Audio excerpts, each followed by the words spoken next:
નમસ્કાર વિદ્યાર્થી મિત્રો, મારી યુટ્યુબ ચેનલ સંજય પટેલમાં આપ સૌનું હાર્દિક સ્વાગત છે. મિત્રો, આજના વિડીયોની અંદર આપણે ધોરણ 9 વિષય છે વિજ્ઞાન, જેનું પાઠ 11મો, જેનું નામ છે ધ્વનિ. આ પાઠના સ્વ અધ્યયન પોથીના પ્રશ્નો અને તેના જવાબો વિશે શીખવાના છીએ. વિદ્યાર્થી મિત્રો, જો તમે મારી ચેનલમાં નવા હોય તો મારી ચેનલને જરૂરથી સબસ્ક્રાઇબ કરો. વિડીયો સારો લાગે તો લાઇક કરો, શેર કરો અને બેલ નોટિફિકેશન ઓન કરો, જેથી મારા આગળના નવા વિડીયો પણ આપને મળતા રહે. તેમજ વિદ્યાર્થી મિત્રો, આ પાઠની PDF જોવા માટે પ્લે સ્ટોરમાં જઈ અમારી એપ્લિકેશન વિશ્વગુરુ STD 1-12 ગુજરાતી ડાઉનલોડ કરી તમારા મોબાઈલમાં ઇન્સ્ટોલ કરો.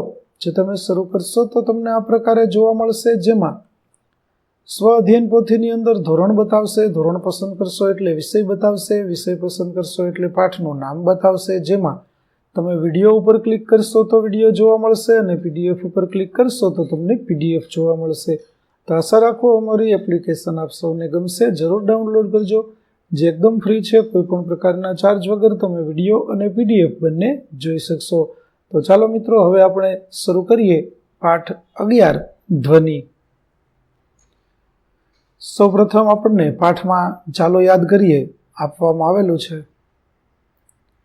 ત્યાર પછી પ્રશ્ન 1 છે વૈકલ્પિક પ્રશ્નો, જેમાં ધ્વનિ ઉત્પન્ન કરવાની રીતો પૈકી નીચેનામાંથી કઈ રીત નથી? તો જવાબ આવશે ડી, વસ્તુને જોઈને. ત્યાર પછી નીચે પૈકી ધ્વનિના પ્રસરણ માટે સૌથી સામાન્ય માધ્યમ કયું છે? તો જવાબ આવશે બી, હવા. ત્યાર પછી ત્રીજો પ્રશ્ન, માખી ગણગણાટનો ધ્વનિ કેવી રીતે ઉત્પન્ન કરે છે? તો પાંખોના કંપનથી. ચોથું, માધ્યમમાં થતી વિક્ષોભની ગતિ એટલે તરંગ. ત્યાર પછી માગ્યા મુજબ ઉત્તર આપો, જેમાં 5મો પ્રશ્ન છે કંપન એટલે શું? મનુષ્યમાં ગાયન વખતે ધ્વનિ કેવી રીતે ઉત્પન્ન થાય છે? તો કંપન એટલે કોઈ વસ્તુની ઝડપથી વારંવાર આમ તેમ અથવા આગળ પાછળ થતી ગતિ. મનુષ્યના ગળાના ભાગે આવેલી સ્વર પેટીમાં 2 સ્વર તંતુઓ આવેલા હોય છે. જ્યારે આપણે ગાયન કરીએ કે બોલીએ ત્યારે ફેફસા દ્વારા હવા આ સ્વર તંતુઓ વચ્ચેની સાંકડી ફાટમાંથી પસાર થાય છે, જેના કારણે સ્વર તંતુઓ કંપિત થાય છે અને ધ્વનિ ઉત્પન્ન થાય છે. ત્યાર પછીનો પ્રશ્ન છે, આકૃતિમાં દર્શાવ્યા મુજબ શા માટે ટેનિસ દડો પોતાનું સ્થાન બદલે છે? તો આકૃતિમાં દર્શાવ્યા મુજબ જ્યારે કંપિત ધ્વનિ ચીપિયો ટેબલ ટેનિસના દડાના સંપર્કમાં આવે છે, ત્યારે ચીપિયાની ભુજાઓ ખૂબ જ ઝડપથી કંપન કરતી હોય છે. આ કંપનોને કારણે ચીપિયો દડા પર બળ લગાડે છે. આ ઉર્જાના સ્થાનાંતરને કારણે ટેનિસનો દડો ધકેલાય છે અને પોતાનું સ્થાન બદલે છે. વસ્તુને અફળાવીને જ્યારે કંપિત કરવામાં આવે છે ત્યારે ધ્વનિ ઉત્પન્ન થાય છે. ત્યાર પછી ધ્વનિનું પ્રસરણ, જેમાં 7મો પ્રશ્ન છે, ધ્વનિ હવામાં પ્રસરણ પામે છે જ્યારે વિક્ષોભ ગતિ કરે છે. 8મું, માધ્યમમાં પ્રસરતું ધ્વનિ તરંગ કેવું હોય છે? તો જવાબ આવશે સંગત જ હોય. 9મું, ટોન એ એવો ધ્વનિ છે કે જે એક જ આવૃત્તિનો બનેલો છે. ત્યાર પછી 10મું, નીચેની આકૃતિમાં જે ઉદ્ગમમાંથી ઉદ્ભવેલા તરંગો દર્શાવેલ છે, તરંગની તરંગ લંબાઈ અને કંપ વિસ્તાર અનુક્રમે જણાવો. તો તરંગ લંબાઈ છે તે 20 સેન્ટીમીટર અને 4 સેન્ટીમીટર થશે.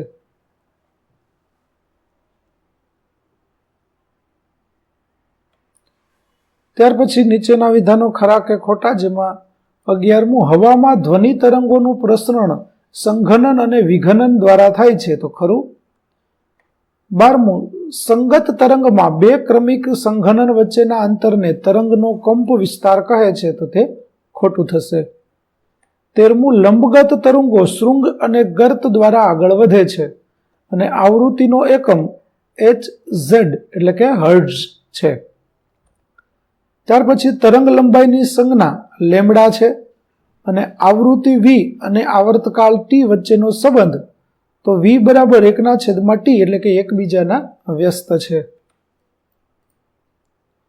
ત્યાર પછી તફાવત આપો ધ્વનિની પ્રબળતા અને ધ્વનિની તીવ્રતા. તો પ્રબળ ધ્વનિ અને મૃદુ ધ્વનિ વચ્ચેનો તફાવત જેના લીધે શ્રોતાના કાનમાં ઉદ્ભવતી સંવેદના વડે નક્કી થાય છે તેને ધ્વનિ પ્રબળતા કહે છે. જ્યારે ધ્વનિની તીવ્રતા એટલે ધ્વનિની પ્રસરણ દિશાને લંબરૂપે રહેલા એકમ ક્ષેત્રફળમાંથી 1 સેકન્ડમાં પસાર થતી ધ્વનિ ઉર્જાને ધ્વનિની તીવ્રતા કહે છે. ત્યાર પછી 18મું છે, કોઈ ધ્વનિ તરંગની આવૃત્તિ 2 kHz તથા તરંગ લંબાઈ 35 સેન્ટીમીટર છે તો 1.5 કિલોમીટર અંતર કાપવા માટે કેટલો સમય લેશે? તો અહીં ગણતરી છે તે વિદ્યાર્થી મિત્રો કરેલી છે. જે જોતા ધ્વનિ તરંગને 1.5 કિલોમીટર અંતર કાપવા માટે અંદાજિત 2.14 સેકન્ડ જેટલો સમય લાગશે. ત્યાર પછી સંઘનન અને વિઘનન એટલે શું? ધ્વનિ તરંગોનું નિર્માણ અને પ્રસરણ આકૃતિ દોરી સમજાવો. તો હવા જેવા સામાન્ય માધ્યમમાં જ્યારે કોઈ વસ્તુને કંપિત કરવામાં આવે છે ત્યારે કંપિત વસ્તુ આગળની તરફ ખસે છે ત્યારે પોતાની સામેની હવાને ધક્કો મારી સંકોચન ઉત્પન્ન કરે છે અને આ રીતે ત્યાં એક ઉચ્ચ દબાણનું ક્ષેત્ર ઉત્પન્ન થાય છે. આ ક્ષેત્રને સંઘનન કહે છે. જ્યારે માધ્યમના કણો એકબીજાથી દૂર જાય છે ત્યારે ત્યાં ઓછું દબાણ અને ઓછી ઘનતાવાળો વિસ્તાર સર્જાય છે.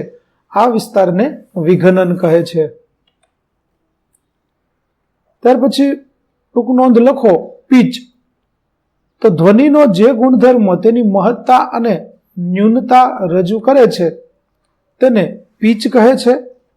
પીચ એ ધ્વનિની આવૃત્તિ સાથે સંબંધિત છે, પણ પીચ અને આવૃત્તિ એક સમાન નથી, કારણ કે પીચમાં માનસશાસ્ત્રીય સમજ સમાવિષ્ટ છે જે શરીર વિજ્ઞાન સંબંધી છે. કોઈ ઉત્સર્જિત ધ્વનિની આવૃત્તિનું આપણી મસ્તિષ્ક કેવું અર્થઘટન કરે છે તેને પીચ કહે છે. ત્યાર પછી માગ્યા મુજબ ઉત્તર આપો. જેમાં પહેલો પ્રશ્ન 21મો, કોઈ ધ્વનિ તરંગ માટે તરંગ લંબાઈ, આવૃત્તિ, આવર્તકાળ અને કંપ વિસ્તાર એટલે શું? તો વિદ્યાર્થી મિત્રો, તરંગ લંબાઈ, આવૃત્તિ, આવર્તકાળ અને કંપ વિસ્તાર આ બધાની વ્યાખ્યા અને સમજૂતી છે તે અહીં આપેલી છે, તે તમે અહીંથી જોઈ અને લખી શકશો. ત્યાર પછીનો પ્રશ્ન 22મો, પડઘો સંભળાય તે માટે શ્રોતા અને અવરોધક વચ્ચે લઘુત્તમ અંતર કેટલું હોવું જોઈએ? તો તે છે 17.2 મીટર. 23મું છે, મૂળ ધ્વનિ અને પરાવર્તિત ધ્વનિ વચ્ચેનો સમયગાળો ખાલી જગ્યા કરતા ઓછો હોય તો પડઘો સંભળાય છે, તો 0.1 સેકન્ડ કરતા વધારે. ત્યાર પછી કોઈ સભાખંડમાં વધારે પડતું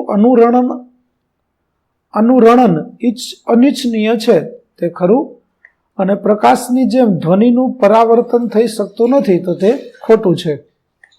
26મું, ધ્વનિના વારંવાર થતા અનુરણનને કારણે એકથી વધુ વખત પડઘો સંભળાઈ શકે છે. અને 27મું, જે પદાર્થો પ્રક્રિયાને અસર પહોંચાડ્યા વગર જ પ્રક્રિયાને જુદા જુદા દરથી આગળ વધારે તેને ઉદ્દીપક કહે છે. ત્યાર પછી 28મો પ્રશ્ન, ધ્વનિ તરંગોના કિસ્સામાં પરાવર્તનના નિયમો લખો. તો ધ્વનિ પરાવર્તનના મુખ્ય 2 નિયમો નીચે મુજબ છે, જેમાં આપાત કોણ અને પરાવર્તન કોણ સમાન હોય છે.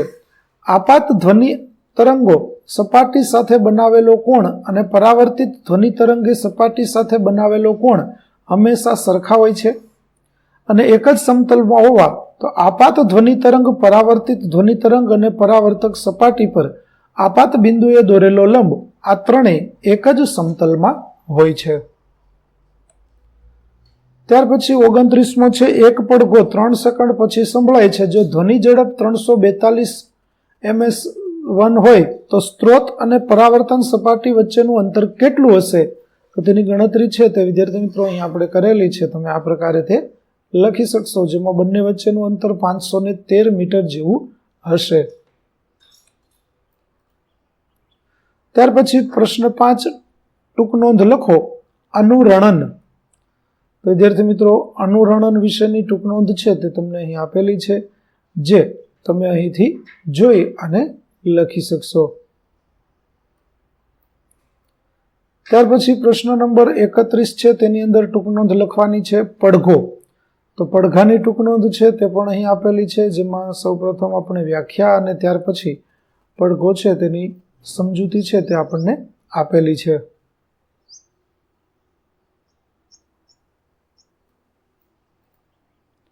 ત્યાર પછી પ્રશ્ન નંબર 32, ધ્વનિના ગુણક પરાવર્તનના ઉપયોગો લખો. તો ધ્વનિના ગુણક પરાવર્તનના ઉપયોગો છે તે ઘણા બધા છે વિદ્યાર્થી મિત્રો. અહીં આપણને કેટલાક ઉપયોગો છે તે આપેલા છે, તમે તમારી રીતે પણ જવાબ લખી શકો છો.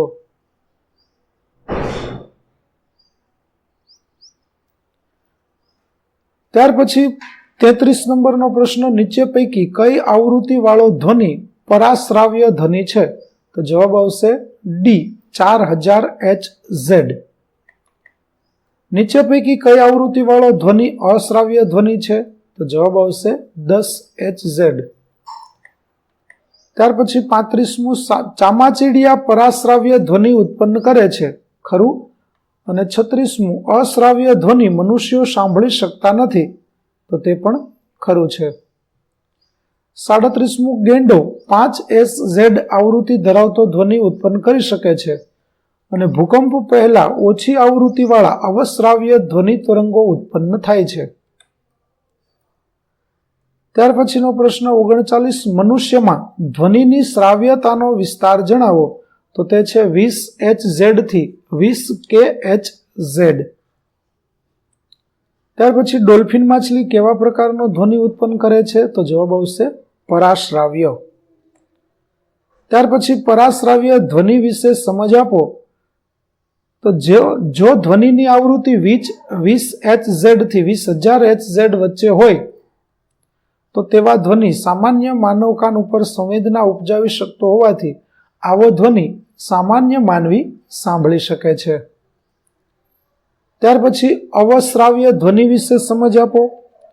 તો જે ધ્વનિની આવૃત્તિ 20 Hz થી ઓછી હોય તેને અશ્રાવ્ય ધ્વનિ કહેવામાં આવે છે. મનુષ્યો આ ધ્વનિ સાંભળી શકતા નથી.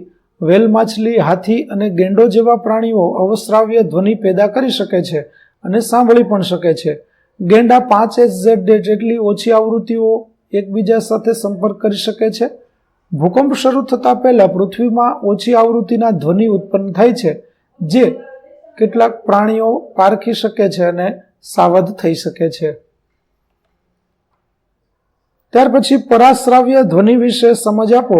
તો પરાશ્રાવ્ય ધ્વનિની સમજ છે તે વિદ્યાર્થી મિત્રો અહીં આપણને આપેલી છે, જે તમે જોઈ શકો છો. ત્યાર પછી 44મો પ્રશ્ન, ECG ટેકનિકમાં કયા તરંગો વપરાય છે? તો જવાબ આવશે બી, અલ્ટ્રાસોનિક. 45મું, કિડનીમાં મૂત્રપિંડમાં રહેલી પથરીને બારીક કણોમાં તોડવા માટે કયા ધ્વનિનો ઉપયોગ થાય છે? તો તેમાં પણ જવાબ આવશે બી, અલ્ટ્રાસોનિક. ત્યાર પછી વસ્તુઓને સાફ કરવા માટે પરાધ્વનિનો ઉપયોગ કેવી રીતે કરવામાં આવે છે? તો પરાધ્વનિનો ઉપયોગ એવી વસ્તુઓના ભાગોને સાફ કરવા માટે કરવામાં આવે છે કે જ્યાં પહોંચવું ખૂબ જ મુશ્કેલ હોય, જેમ કે સર્પાકાર નળીઓ, વિષમ આકારના મશીનરીના ભાગો અથવા ઇલેક્ટ્રોનિક ઘટકો.